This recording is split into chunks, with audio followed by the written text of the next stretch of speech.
afternoon. We are from Group 2. We'll discuss the topic of human nature. Before we begin unpacking it shall be noted that the adjective human is polymorphous, a fact that often goes unnoticed in discussion of human nature, but makes a big difference to both the methodological tractability and the truth of claim that employ the expression. The natural assumption may appear to be that we are talking about specimen of the biological species Homo sapiens, that is, organism belonging to the section the split from the rest of the hominin lineage and estimates 150,000 years ago. However, sentient claims seem to be misunderstood and the less potentially referring to organisms belonging to various older species within the subgroup Homo, with whom species of Homo sapiens share properties they have done after been the most significant. On the other hand, the nature that is of interest often appears to be that of organisms belonging to a more distant group. They may have been a significant time lag between the species of anatomically modern human, Homo sapiens, and the evolution of behavioral modern human. Human population was life form involved symbol use, complex tool making, coordination hunting, and incredulous geographic range. Behavioral modernity development is often believed only to have been completed by 1500 years ago. If, as something claim, behavioral modernity requires physiological capacities for planning, abstract thought, innovativeness, and symbolism, and these were not yet widely or present for several tens of thousands of years after speciating that it might well be behavioral.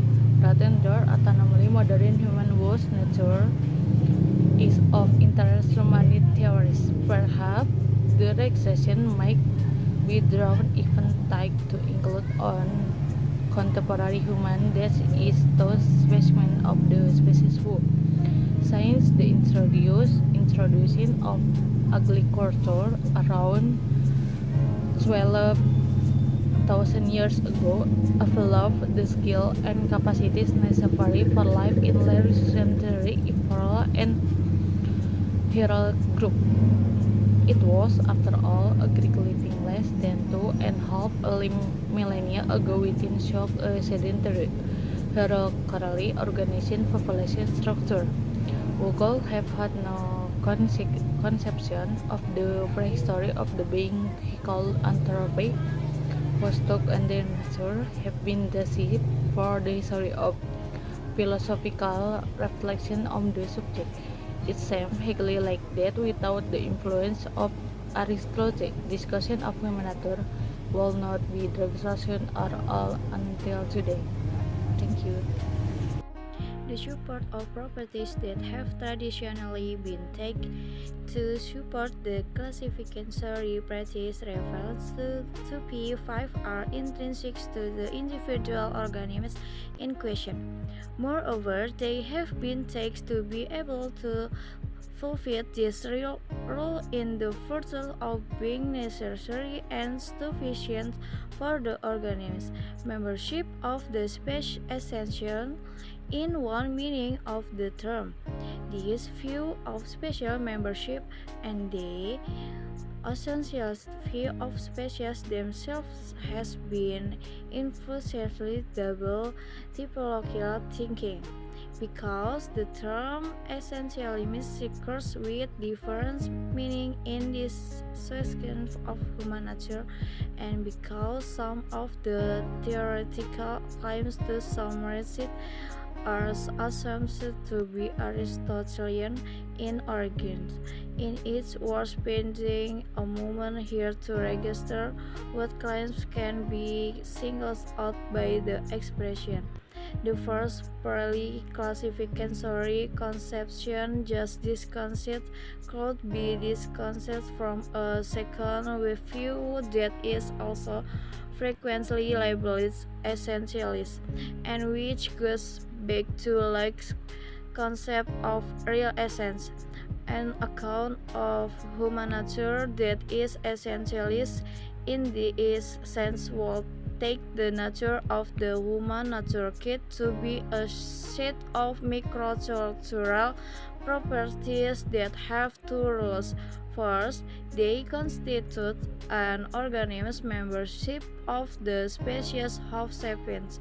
Second, they are sequentially responsible for the organism's manifesting morphological and behavioral properties typical of special members. Unpacking the traditional package, we can usefully distinguish four types of claims that have been traditionally made using the expression human nature. As a result of a particular feature of Aristotle philosophy, to which we will come in a moment, these four claims are associated with 5 different uses of the expression. Use of the first type seems to have their origin in Plato. Use of the second, third, and fourth type are Aristotelian, and although use of the fifth type have historically been associated with Aristotle, this association seems to derive from a misreading in the context of the religiously motivated medieval reception of his philosophy. A first contrastive use of expression human nature is provided by application of a generic concept of nature to humans. In this minimal variant, nature is understood in purely contrastive or negative terms. Physis is contrasted in a Plato and Aristotle with text, where the latter is the product of intention on a corresponding intervention of agency.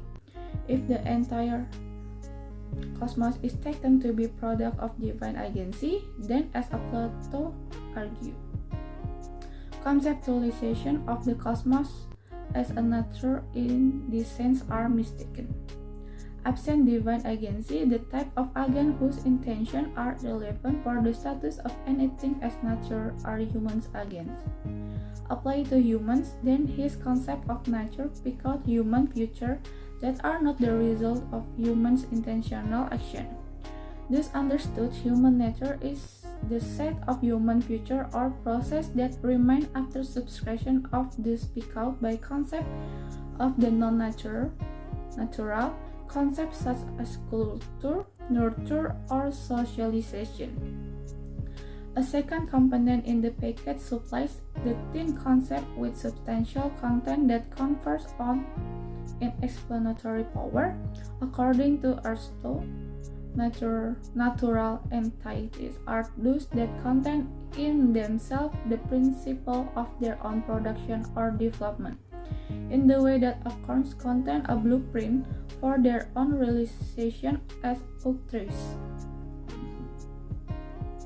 The nature of natural entities whose conceptualist is a subset of the future that make up their nature in the first sense.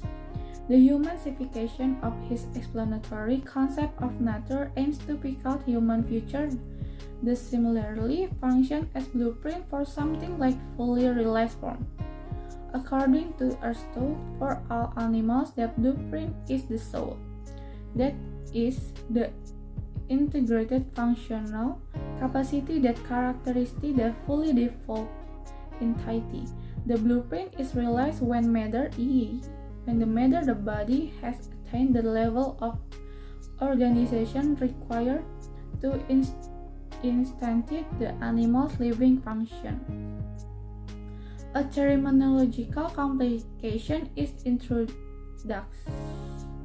here by the fact that the fully developed form of entity is itself also frequently designed as it is nature. In Aristotle's theological metaphysics, this is the entire end that for the sake of which thing is. Thus a human nature, like that of any other being, may be either the future in virtue of which it is disposed to develop to a certain mature form, or thirdly the form to which it is disposed to develop. Importantly, the particularly prominent focus on the idea of fully developed form in Aristotle's discussion of derives from its dual role. It is only the form to the realization of which human needs are disposed. It is also the form that mature members of the species ought to realize. This normative specification is the fourth component of the traditional package. The second, third, and fourth use of a nature are all in the original package firmly accorded in a theological metaphysics. One question for systematic claims about human nature is whether any of these components remains plausible if we reject a theology firmly accorded in theory. Of the traditional slogan. The traditional package specifies a set of conditions, some or all of which substantial claims about human nature and supposed to meet. Before we turn to the systematic argument central to contemporary debates on whether such conditions can be met, it will be helpful to spend a moment considering on highly influential substantial claim. Aristotle's writing prominently contain two such claims that have been handed down in slogan form. The first is that the human being, more accurately man, is an animal that is some important sense social. Zoon Politikon, History of Animal 487b, Politics 1253a, Nicomachean Ethics 1169b. According to the second, he is a rational animal, Politics 1523a, where Aristotle doesn't actually use the traditional script slogan Zoon Logon Icon.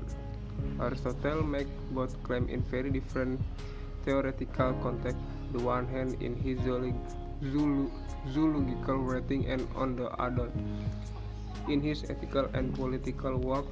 This fact, together with the fact that Aristotle's philosophy of nature and his practical philosophy are united by a teleological metaphysics, may make it appear obvious that the slogan are biological claims that provide a foundation for normative claims in ethics and politics.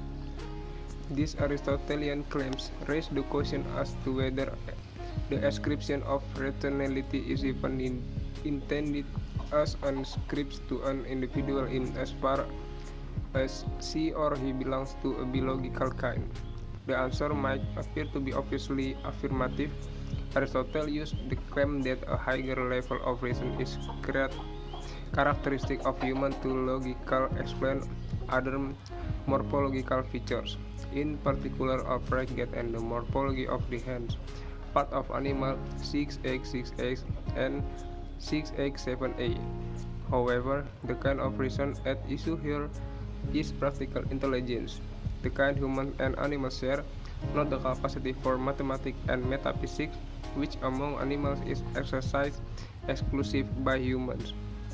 As both a biologist and an ethicist, Aristotle is an once and detect science and a participant in form of interpersonal and political interaction only available to contemporary humans living in large sedentary subpopulation.